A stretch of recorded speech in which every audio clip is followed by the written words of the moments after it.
Saya mau ke Buci. Cukup terima kasih Pak Novianto. Dari penjelasan Pak Kapolres tadi cukup lega nggak tuh mendengar tadi ada 3 bagian tuntutan hukuman yang nggak bisa zat begitu. pidana. Nggak bisa begitu ya Mbak. Karena kalau tadi dikatakan ada 3 bagian, yang mana yang mau dibagi-bagi? Ya tergantung perannya masing-masing. Nah itu. Tapi di sini kan hukuman dan pasal bisa diberlakukan kalau udah ketahuan modus dan motifnya. Ini belum ketemu. Modus dan motifnya itu belum ketemu Mbak. Nah jadi si Kapolres tadi itu kan hanya sekedar memberikan Berarti pendapat. Ini baru dugaan ya? Berdugaan. Karena ini belum ketemu. Artinya apa modusnya, apa motifnya, itu yang harus kita temukan dulu gitu loh. Nah kalau tadi misalnya modusnya tadi karena benci, mungkin ada cinta ditolak, si cewek tadi yang umur 19 tadi gitu kan. Nah dia melakukan perbuatan itu si cowok tadi, ya kan beda lagi hukumnya.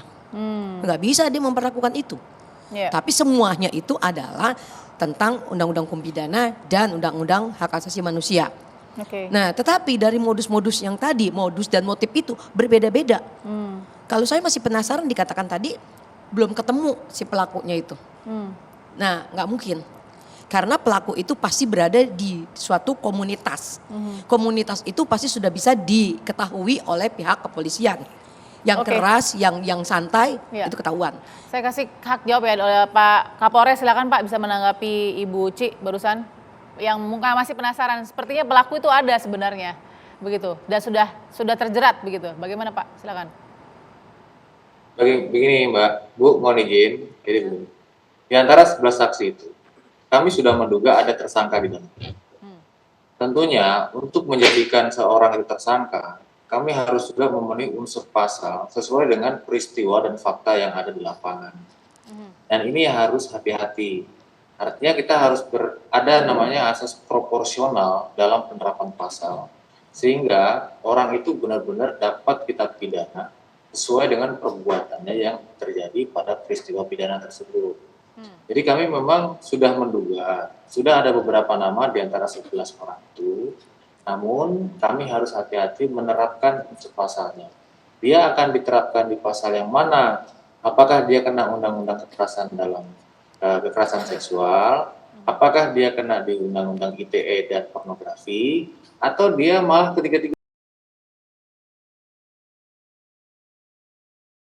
Nah ini kita harus benar-benar hati-hati dan kita juga harus benar-benar mensinkronkan antara perbuatan dengan saksi-saksi yang ada di TKP yang memberikan keterangan tentang keterlibatan dan peran dari si pelaku tersebut. Jadi insya Allah Ibu, besok kita akan umumkan, insya Allah mudah-mudahan nggak ada halangan, besok kita akan umumkan tersangka-tersangkanya siapa saja, sesuai dengan perannya masing-masing, sesuai dengan unsur pasal dan pasal yang dijerat kepada yang bersangkutan. Mohon doanya ya Bu.